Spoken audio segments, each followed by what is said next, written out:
సంవత్సరాల సుదీర్ఘ ఈ కళా సేవకి కేంద్ర ప్రభుత్వం గుర్తించి ఈ పద్మ విభూషణ్ అవార్డు ఇవ్వటం నిజంగా చాలా ఆనందంగా సంతోషంగా ఉంది.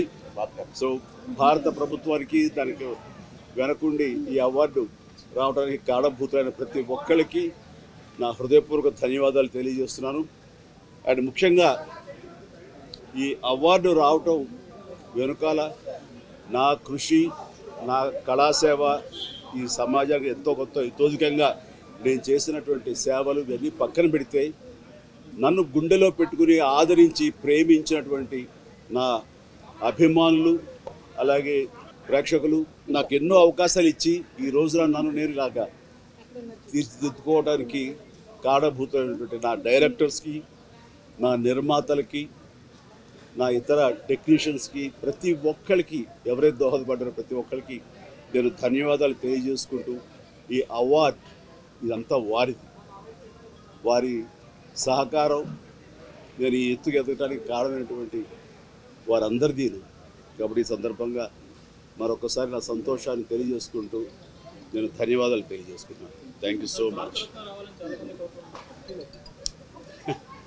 ఏ టైంకి ఏం రావాలో అది వస్తుంది తప్ప అది రావాలని ఆశ పెడితే వచ్చేది కాదు. That's it. ఏమండి,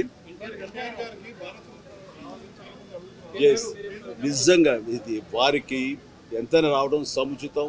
రావాలని నేను కూడా మనస్ఫూర్తిగా అభిలషిస్తున్నాను, రావాలని కోరుకుంటున్నాను. అది ప్రభుత్వ పరంగా చేస్తే కనుక త్వరితగతిన ఇది సాకారం అవుతుంది. అండ్ డెఫినెట్గా ఎంతైనా సరే అటు ఎంజీఆర్ గారికి వచ్చినప్పుడు వీరికి రావటం కూడా అంతకంత సముచితం అండ్ అది ఆనందదాయకం. దానికి నేను ఎదురు చూస్తుంటాను, నేను కోరుకుంటున్నాను రామారావు గారికి భారత రత్న రావాలి అని. ఏమా, నేను రాజకీయాలకు అతీతంగా ఉన్నాను అనుకోవచ్చు.